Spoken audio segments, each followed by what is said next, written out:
I'm just going to sit down so I can film them properly. So this is for the people who couldn't be here. I'm going to get quite close so I can hear you. My name's Logan. Thanks for coming in this morning to see me and go over this event. So you guys are all relatively familiar with what it is that we're going to be doing. This is marshalling at the Mount Maunganui Half Marathon. I'll hand out, I used to take one of these. Basically, what I want to run over with you guys is the kind of just a bit of an outline for what it is and some of the rules to remember. We're marshalling at road lane closures to help and assist and make sure that people that are driving on the roads don't turn right into the closed lane where the runners will be. You'll be situated at an intersection, which you'll see kind of on your diagram here. There's a couple of little option layouts that you will actually, there's two different layouts that we're going to basically be using in the intersections, and they're both below there.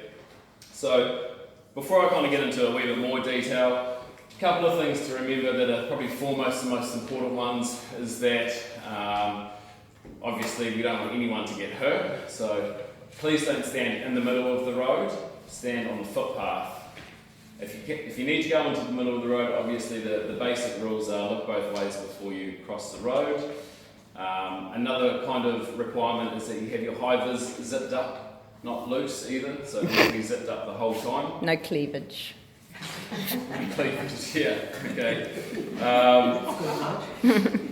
Clothing attire, I mean, I'm sure you're all going to wear kind of tidy clothes in a sense, and probably bring some sunglasses maybe, and a hat if it's going to be a sunny morning, possibly some sunblock too, something to always remember, because you will be situated at the intersection that you're allocated, and you'll be there for the time that you're required to be there. So to give an idea on time frames that you'll be there, if you can envision, the course runs from Mount Maunganui all the way to Papamawa to Sampson Reserve, I think it is, which is on Parton Road. So it's quite a long course. But as soon as that the half marathon starts at 8:30,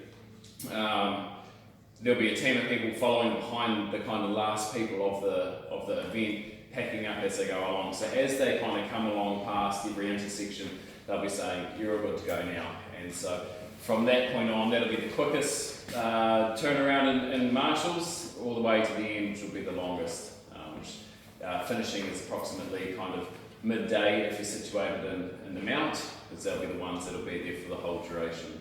So they need to be there at 7:30 through to midday, and the others are kind of semi-allocated on this great sheet here that Tori has created in the ladies. If you've all got a piece of paper, if you just quickly have a look at it. Cool. Obviously, there's a couple of notes in here that just need everyone to be aware of. Obviously, wear your high-vis at all times with it zipped up. Happy vibes all around. So obviously, if it's an event, it's a lot of things happening, and it's nicer to pull up. It's nicer to have obviously a crew of people on board that are happy to be there, and so forth. So, as well as that, it helps kind of alleviate the pressure when a member of the public or a resident turns up and they're not happy because their lane's closed and they can't get to their house very easily. So just kind of alleviates the pressure there a little bit. Communication with me will be limited on the day, and my main guys as well, but they will be floating around. Hopefully you'll either see us and talk to us at least once throughout the day as we kind of go around the course and stuff. So basically the idea is that you turn up to your area, it's already set up like this, and you can basically be ready to start marshalling from the time you get there.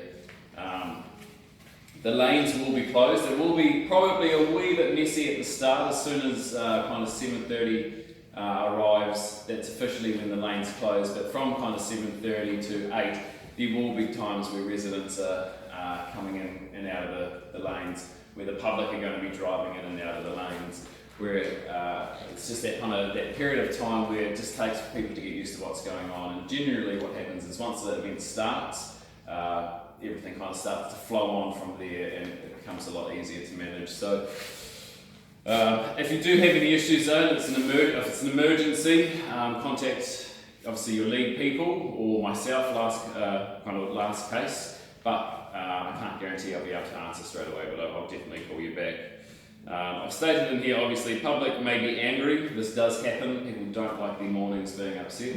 And from my experience here, particularly in the Mount, some of the residents here don't like things changing too often. What I don't want you to do is I don't want you to try and physically stop these cars from turning right into the lane, because I don't want you to get hit by a vehicle. What we do to kind of identify that there's something different at the intersection is just by standing there on the corner and being present and kind of getting the driver's attention as they approach the intersection, and by putting your hand up to ask them to stop. Generally speaking, they'll stop and wind their window down because they want to know what's going on, and it's helpful to kind of get direction as well. So it's at that point that you instruct them, obviously, sorry, the lane's closed to turn right here, you'll have to go left and follow the road that's open, or go around the block and come back to another destination. With residents and so forth, so people that need to get into their properties, that might be on the ocean side of the lane closure, more so down in the Papamoa end. They are obviously allowed into their property. However, we need to kind of make sure that if you're at spot A and their house is, say, if you envision A, B, C, D intersections, they come to intersection A, but their house is actually at intersection D, then they can actually just, instead of going that distance from A to D on the lane closure, so that duration, they can go around the block and get closer to where their house is at another intersection. Does that kind of make sense? Yeah. So that we just reduce that distance that they're on the course. They're going to be on the course anyway, but we're reducing the course. So if we can get them to their destination, that's going to be a smaller period of time that they're on the course. The best thing to do is to direct them to go around the block and go left and go up to wherever that may be. I'm hoping you're all relatively familiar with the area as well, so that's perfect. Obviously, I've made another note in here, be present to your lane closure. You are there to ensure people are instructed to drive in the appropriate direction. So all traffic going right is closed. That whole lane on the right hand, no, that's not the best way to say it. The eastbound lane is closed, or the eastern lane is closed for the event until the last vehicles come through and open that up, or the last runners and walkers. So we've gone over residents. Again, going back to standing on the footpath, obviously being present at an intersection means that you need to be, your eyes need to be trying to make contact with the person that's coming towards you in the vehicle, and kind of standing till if you want them to stop and putting your hand up. Or if they're not seeing you, just kind of wave at them until you get their attention, and then kind of place your hand up there. And that way you signal to them, you've made an attempt to them. We can't physically stop them from turning. We want to, but we can't. And then once we've got them stopped, we instruct them that obviously they need to go left and follow the course around. I'm probably making this sound more complicated than it needs to be, but it is very straightforward, and it's quite an easy wee job, as long as you kind of follow the notes and use your initiative and kind of common sense on the morning. In some instances where your intersections are, where the cones are on the road, for the length of the course, they're going to be set or they're going to be spread out, except at the intersections where they're going to kind of tighten up. So if you do have someone that needs to get into the intersection or the lane that's closed, like a resident, you may just need to move a couple of cones for them to get in there, but just make sure that you put them back. Obviously as well, if they do come into the course, please instruct them to put their hazards on and to drive slowly and to the left if they can, so that the runners can maintain the lane itself or the centre of the road. Another thing too, obviously, be careful crossing the road. That's my main kind of thing, is looking both ways. It's the people that are driving past you, maybe going 50 k's that are in the open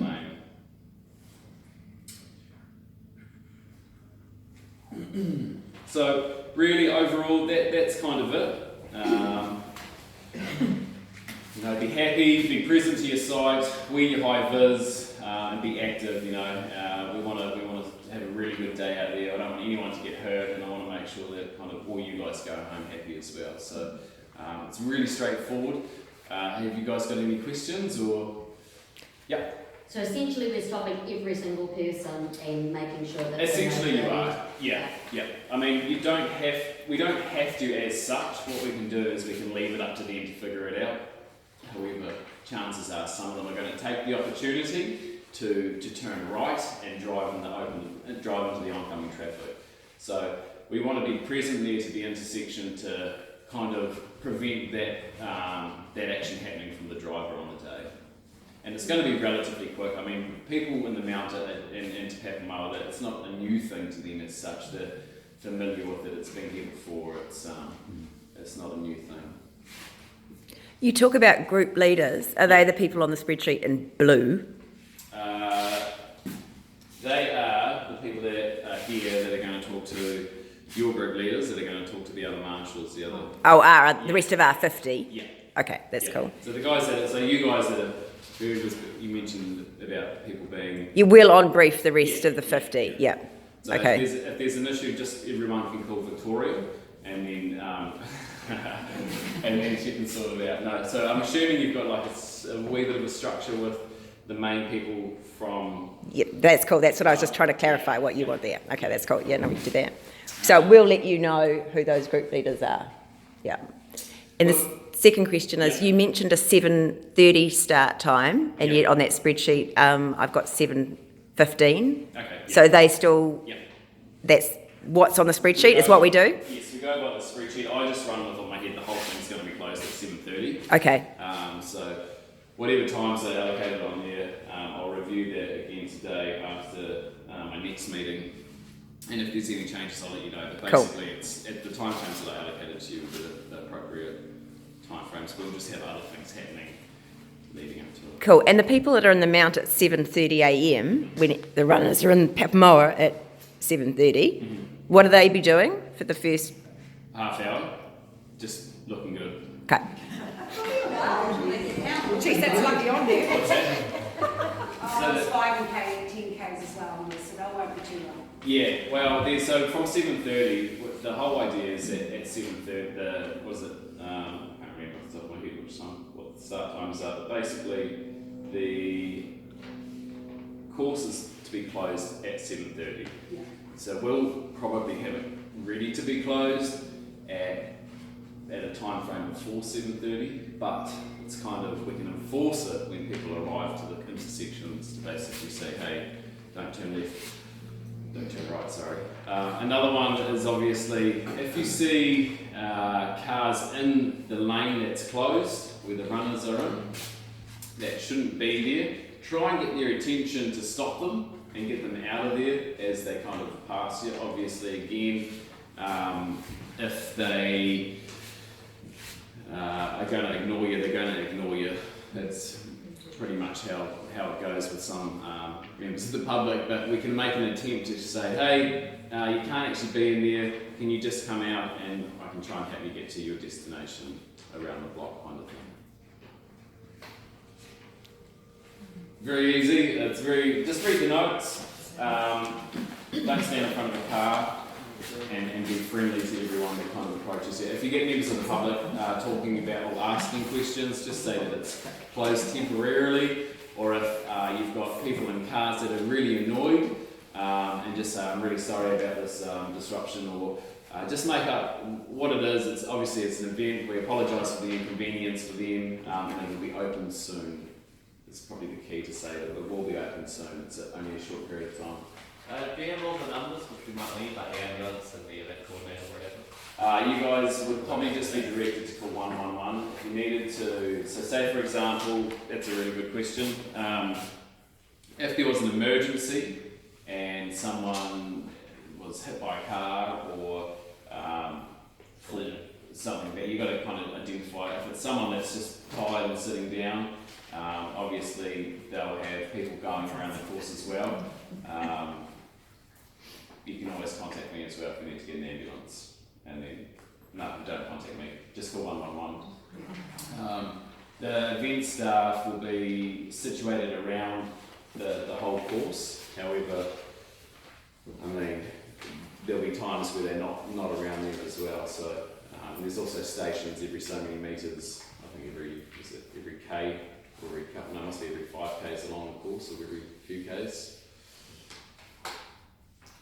The general public would know this has been on. Absolutely. More people further down would know that this event is on Yeah. again this year, won't they? Yeah. So everyone should be aware of it anyway. They are indeed, and they're really good with it. They were really good with it last year, from what I've been told. So there's a letter drop, really, and kind of informed letter drop done to I think about 2,500–3,000 houses from Mount Maunganui to Papamoa. All the businesses that are affected are spoken to as well. And then there's other